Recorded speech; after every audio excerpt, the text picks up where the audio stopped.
வணக்கம்.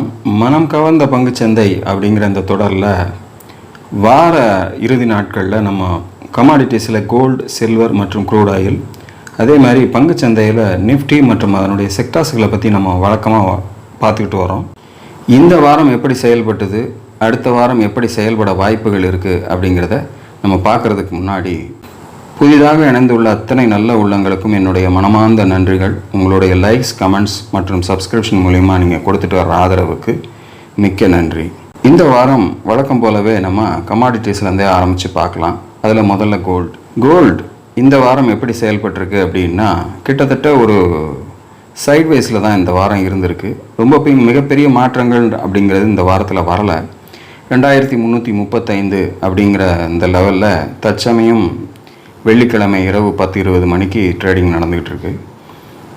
என்னை பொறுத்தளவில் இது ஒரு ரெஸ்ட் டைமாக கோல்டு எடுத்துக்கிட்டு இருக்கிற மாதிரி தெரியுது. திருப்பி அதனுடைய போக்கு எந்த பக்கம் போகும் அப்படிங்கிறத நம்ம காத்திருந்து பார்ப்போம். நம்ம ஏற்கனவே குறித்து வைத்திருக்கக்கூடிய 2425 ரெசிஸ்டன்ஸ் ஆகவும் $2255 சப்போர்ட்டாகவும் நம்ம ஏற்கனவே குறித்து வைத்திருக்கிறோம். கிட்டத்தட்ட இப்போது அது சமீப காலங்களாகவே அதுக்குள்ளே தான் இருந்துகிட்டு இருக்கு. இதை எந்த பக்கம் எடுத்து செல்கிறார்களோ அந்த பக்கம் ஒரு விரிவான மாற்றம் வருவதற்கான வாய்ப்புகள் இருக்குது. ஸோ அதை எப்படி தரப்போகுது கோல்டு அப்படிங்கிறத வரக்கூடிய வாரங்களில் வெயிட் பண்ணி பார்க்கலாம். அடுத்து சில்வர் இந்த வாரமும் 32.10 போய் தொட்டு பார்த்தாங்கள ஒழிய தாண்ட முடியல. மீண்டும் அங்கேருந்து ஒரு இறக்கத்தை கொடுத்து 30.40 இப்போது ட்ரேடிங் நடந்துகிட்ருக்கு. கிட்டத்தட்ட இந்த வாரம் முயற்சியும் ஃபெயிலியர் அப்படிங்கிற மாதிரி தான் இருக்குது.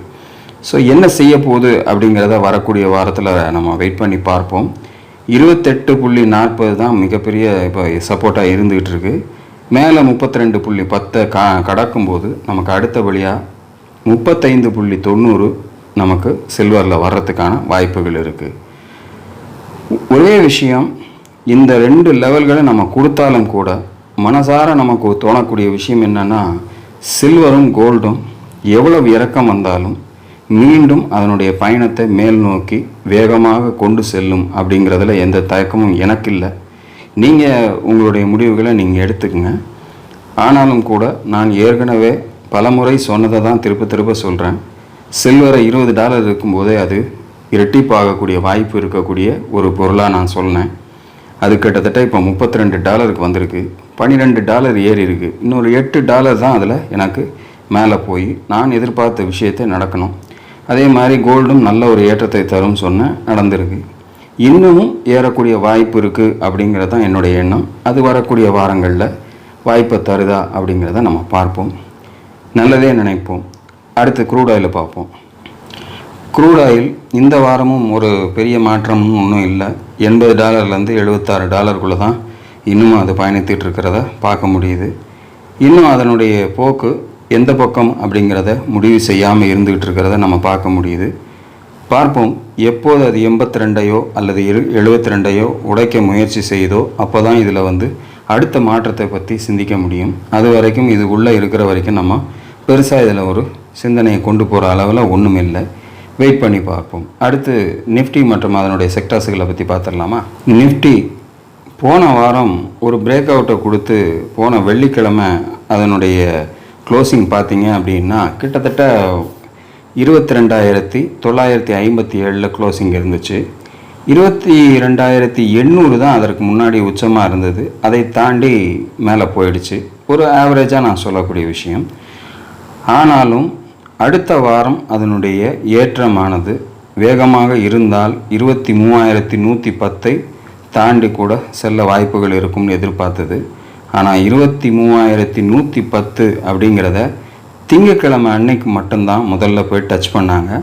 திங்கட்கிழமை 23,110 அப்படிங்கிறது ஹையாக போயிருக்கு.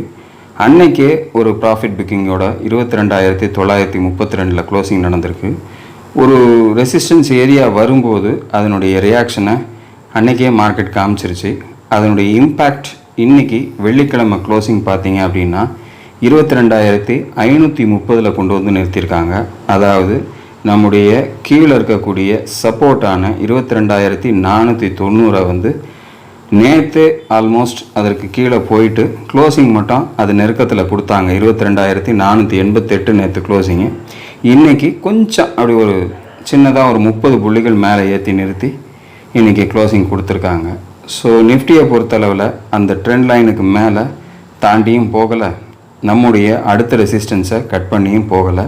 ஸோ இப்போ என்ன செய்யும் அப்படிங்கிற மாதிரி யோசித்தோம் அப்படின்னா, இந்த 22,490 சப்போர்ட்டாக எடுத்து மறுபடியும் மேல் நோக்கி செல்லும்போது 23,110ஐயும் கடக்கக்கூடிய வாய்ப்பு ஏற்பட்டால் 23,360 தொடக்கூடிய வாய்ப்புகள் இருக்கலாம்.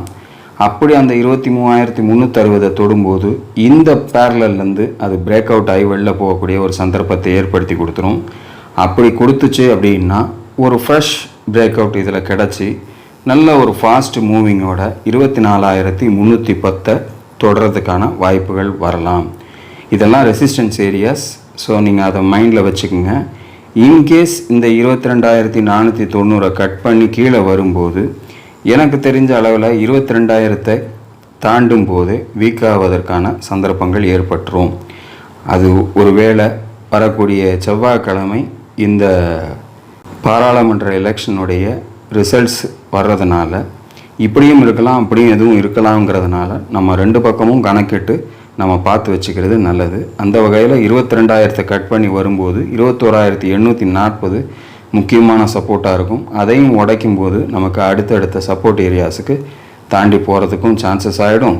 அதே சமயம் பேரலலுடைய கீழே பிரேக் டவுன் ஆகி கீழே வர்றதுக்கான ஒரு சந்தர்ப்பமாகவும் நிஃப்டியில் மாறிடலாம். ஸோ இந்த ரெண்டு லெவல்ஸையும் 23,110 அதே மாதிரி 22,000 நீங்கள் மனசில் வச்சுங்க. அதற்கு கீழே ஒரு ஸ்ட்ராங் க்ளோசிங் அடுத்த வாரத்தில் வரும்போது, இல்லை அதற்கு மேல் 23,110க்கு மேலே ஒரு ஸ்ட்ராங் க்ளோசிங் வரும்போது நமக்கு ரியாக்ஷன்ஸ் ரொம்ப ஸ்ட்ராங்காக இருக்கும். அப்படிங்கிறத மட்டும் மைண்டில் வச்சு உங்களுடைய ஸ்டாக்ஸுகளில் கவனத்தை செலுத்துங்க. அடுத்து செக்டார்கள் எப்படி இருக்குங்கிறத பார்த்துருவோம். செக்டார்களில் நம்ம வழக்கமாக முதல்ல பார்க்குறது நிஃப்டி பேங்க். இந்த வாரம் 48,580ங்கிற சப்போர்ட்டு கீழேயே போயிருக்கு. இருந்தாலும் புதன்கிழமை போனது வியாழக்கிழமை கொஞ்சம் ரெக்கவரி கொடுத்து இன்றைக்கி ஒரு நல்ல ஒரு மூமெண்ட்டோட, அதாவது பங்குச்சந்தை இன்றைக்கி ஒரு சின்ன பாசிட்டிவோட க்ளோசிங் கொடுத்தாலும் கூட பேங்க் தான் அதற்கு ஒரு முக்கிய சப்போர்ட்டாக இருந்திருக்கு. அப்படிங்கிற மாதிரி நம்ம சொல்கிற அளவுலாம் இருந்துச்சு. 48,983 கொண்டு போய் க்ளோசிங் கொடுத்துருக்காங்க. ஸோ 48,580ங்கிற சப்போர்ட்டை இவங்க இந்த வாரம் சப்போர்ட்டாக எடுத்து நிறுத்தியிருக்காங்க. மேலே ரெசிஸ்டன்ஸுன்றது 49,990, 50,000ன்னு வச்சுங்களேன். அந்த லெவலுக்கு அடுத்தபடியாக போகிறதுக்கான சந்தர்ப்பத்தை அடுத்த வாரம் தருதா நிஃப்டி பேங்க் அப்படிங்கிறத வெயிட் பண்ணி பார்ப்போம். அடுத்த செக்டார் ஃபின் நிஃப்டி. இதுவும் 21,640க்கு கீழே போய் இன்றைக்கி ஒரு சின்ன ஒரு பாசிட்டிவ் நியூஸோட க்ளோசிங் இருக்குது. 21,718 க்ளோசிங் கொடுத்துருக்காங்க. 22,125 போன வாரம் அது போய் டச் பண்ண பார்த்த இடம். கிட்டத்தட்ட போன வாரம் சொல்கிறத விட இந்த வாரம் தான் அதனுடைய ஹை போயிருக்கு. திங்கட்கிழமை அன்றைக்கி தான் அது சொன்ன மாதிரி போயிருக்கு. ஸோ நம்ம கொடுத்த அந்த 22,125ங்கிறது 143 வரைக்கும் போயிட்டு க்ளோசிங் வந்து அதற்கு கீழே கொடுத்துருக்காங்க. ஸோ ஸ்ட்ரெங்தனாக அதுக்கு மேலே போக முடியல. இருந்தாலும் கூட இந்த வாரம் க்ளோசிங் வந்து 21,640க்கும் 22,125க்குள்ளே தான் இருக்குது. ஒருவேளை அடுத்த வாரம் ஸ்ட்ராங்காக மேலே போகக்கூடிய சந்தர்ப்பம் ஏற்பட்டால் 22,125 கட் பண்ணும்போது 22,860 நோக்கி நிஃப்டி ஃபின் சர்வீஸ் போகிறதுக்கு சான்சஸாக மாறும். கீழே பிரேக் அவுட் ஆகுது அப்படிங்கிறது கிட்டத்தட்ட 21,200 கீழே வரும்போது கொஞ்சம் வீக்காக வரக்கூடிய சந்தர்ப்பம் நிஃப்டி ஃபின் சர்வீஸில் இருக்கும். ஸோ கேர்ஃபுல்லாகவே உங்களுடைய பொசிஷனை அந்த பர்டிகுலர் செக்டரில் ஹேண்டில் பண்ணுங்கள். அடுத்த செக்டார் நிஃப்டி ஐடி. இப்போ நம்ம பார்த்த ரெண்டு செக்டார்களுக்கும் அப்படியே ஆப்போசிட் சைடில் வேலை செய்திருக்குன்னு தான் சொல்லணும். 32,386 இந்த வாரத்தினுடைய க்ளோசிங். 33,100 கிட்டத்தட்ட சில வாரங்களாக அது சப்போர்ட் எடுத்து நின்றுட்டு இருந்ததை பார்க்க முடிஞ்சுது. ஆனால் இந்த வாரம் அதை கட் பண்ணி கீழே க்ளோசிங் கொடுத்துருக்காங்க. ஸோ அடுத்த சப்போர்ட்டாக 31,900ம் 30,900ம் முக்கியமாக இருக்குது. ஸோ அதை நோக்கி பயணிக்குதா, இல்லை மீண்டும் ஒரு முயற்சி எடுத்து 33,100 தாண்ட முயற்சிக்குதா அப்படிங்கிறத வரக்கூடிய வாரத்தில் வெயிட் பண்ணி பார்ப்போம். அடுத்த செக்டார் நிஃப்டி பார்மா. 18,840 அப்படிங்கிற அந்த லெவலுக்கும் கீழே வந்துருச்சு. கடைசி 2 நாள் ஒரு நல்ல இறக்கத்தை கொடுத்து கீழே வந்ததை பார்க்க முடிஞ்சது. 18,400 ஒரு சின்ன சப்போர்ட் எடுக்க வாய்ப்புகள் இருக்குது. நல்லா இறங்கி வந்தாலும் கூட அதை தாண்டிச்சு அப்படின்னா 18,070 நோக்கி வரலாம். ஒரு வேளை வாய்ப்பு தராமல் திரும்பிச்சு அப்படின்னா 19,400 நோக்கி மீண்டும் பயணிக்கிறதுக்கான வாய்ப்புகளை கொடுக்கலாம். என்ன செய்யுது, இந்த இறக்கத்துக்கான கன்ஃபர்மேஷன் அடுத்த வாரம் பார்மாவில் கிடைக்குதா, இல்லை அதை தவிர்த்து மேலே திரும்பி போகுதா அப்படிங்கிறத வெயிட் பண்ணி பார்க்கலாம். அடுத்த செக்டர் நிஃப்டி FMCG. இதுவும் 55,700க்கு மேலே ஒரு ஸ்ட்ராங் க்ளோசிங் கொடுக்க முடியாமல் இந்த வாரம் அதையும் தாண்டி கீழே 54,200க்கு கீழேயே க்ளோசிங் கொடுத்துருக்காங்க. 54,107 க்ளோசிங் போயிருக்கு. ஸோ தொடர்ந்து இறங்கக்கூடிய வாய்ப்புகள் ஏற்பட்டுச்சு அப்படின்னா 52,550 தான் அடுத்த சப்போர்ட். அப்படி தராமல் திரும்பிச்சு அப்படின்னா 55,700 முக்கியமான ரெசிஸ்டன்ஸாக இருக்கும் அப்படின்னு எதிர்பார்க்குறேன். இந்த 2 இடங்களில் எதற்கான வாய்ப்புகள் அடுத்த வாரம் கிடைக்குதுங்கிறத FMCGயில் வெயிட் பண்ணி பார்ப்போம். அடுத்த செக்டர் நிஃப்டி ஆட்டோ. 24,040 ஒரு முக்கியமான ரெசிஸ்டன்ஸாக போன வாரம் போய் அதை டச் பண்ணிச்சு. இந்த வாரம் அதற்கு மேலே கொண்டு போய் நிறுத்த வாய்ப்பு இல்லாமல் 23,419 கொண்டு வந்து நிறுத்தியிருக்காங்க.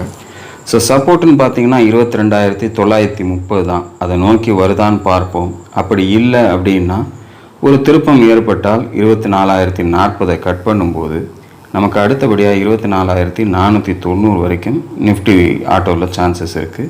ஸோ எந்த பக்கம் அதனுடைய முயற்சி அடுத்த வாரம் இருக்குங்கிறத வெயிட் பண்ணி பார்ப்போம். அடுத்த செக்டார் நிஃப்டி ரியாலிட்டி. போன வாரமே 4 இலக்கத்தை எட்டி பிடிச்சிருந்தாலும் 1040 கிட்ட ரெசிஸ்ட் ஆச்சு.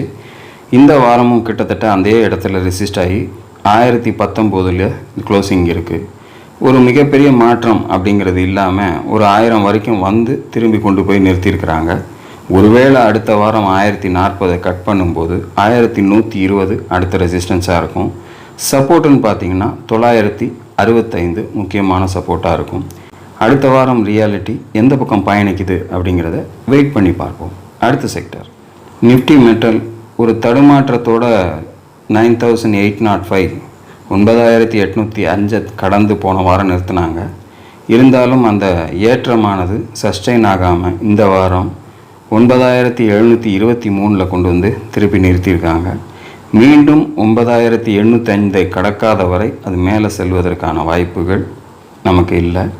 ஆனால் அதே சமயத்தில் வேகமாக 9,500 கடந்து கீழே போகும்போது 8,950 தான் அடுத்த மிகப்பெரிய சப்போர்ட்டாக இருக்கும். ஸோ கொஞ்சம் கேர்ஃபுல்லாகவே மெட்டல் ஸ்டாக்ஸில் உங்களுடைய கவனத்தை செலுத்துங்க. அடுத்த sector Nifty oil and case.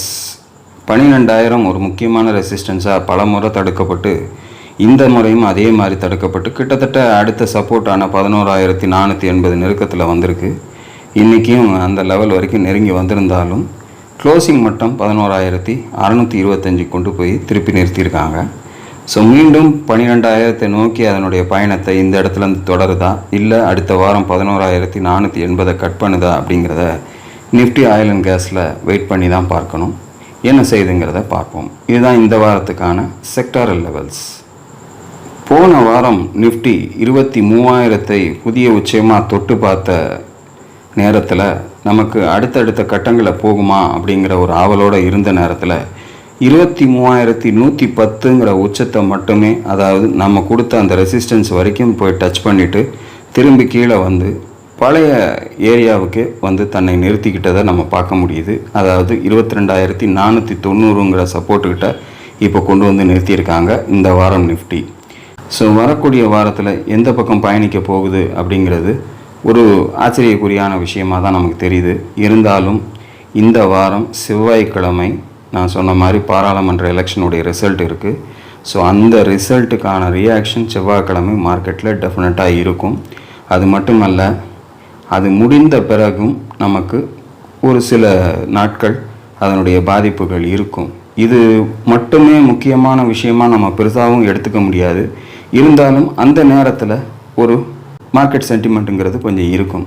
அதன் பிறகும் நமக்கு வந்து சில விஷயங்கள் நம்ம தொடர்ந்து ஃபாலோ பண்ண வேண்டிய விஷயங்கள் இருக்குது. குறிப்பாக சொல்லப்போனால் எந்த கட்சி ஆட்சிக்கு வந்தாலும் கூட அவர்கள் அமைச்சரவைகளை கூட்டி இந்த வருடத்திற்கான பட்ஜெட்டை அவர்கள் சமர்ப்பிக்கும் போது மார்க்கெட்டில் அதுக்கு ஒரு ரியாக்ஷன் கண்டிப்பாக இருக்கும் அப்படிங்கிறது ஒரு எதிர்பார்ப்பார் மார்க்கெட்டில் இருக்குது அப்படிங்கிறதையும் நீங்கள் மனசில் வச்சுக்கணும். ஸோ அடுத்து வரக்கூடிய விஷயங்கள் அதுவாக இருக்கிறதுனாலையும் நமக்கு வாய்ப்புகள் இந்த நேரத்தில் ஒரு வேளை மேலே போய் கொடுத்துச்சு அப்படின்னா உங்கள்கிட்ட பாசிட்டிவாக இருக்கிற பொசிஷனில் நீங்கள் உங்களுடைய ப்ராஃபிட் புக்கிங்கை பண்ணிக்கிறதுக்கு முயற்சி செய்துக்கிட்டே இருங்க. அதே மாதிரி சந்தர்ப்பம் கிடைத்து கீழே வரும்போது நல்ல விலையில் நல்ல பங்குகள் கிடைக்கும்போது நம்ம வாங்க தயாராகி கொண்டு இருக்கிறது தான் சரிவர கொண்டு போய் அதன் மூலயமா நல்ல ஒரு லாபம் சம்பாதிக்கணும் அப்படிங்கிற எண்ணத்தோடு இந்த விஷயத்தை உங்களோட பகிர்ந்துருக்கிறேன். அடுத்த வீடியோவில் பங்குகளை பற்றி நான் எனக்கு தேர்ந்தெடுக்கக்கூடிய பங்குகளை உங்களோடு பகிர்கிறேன். அதுவரையில் நன்றி, வணக்கம்.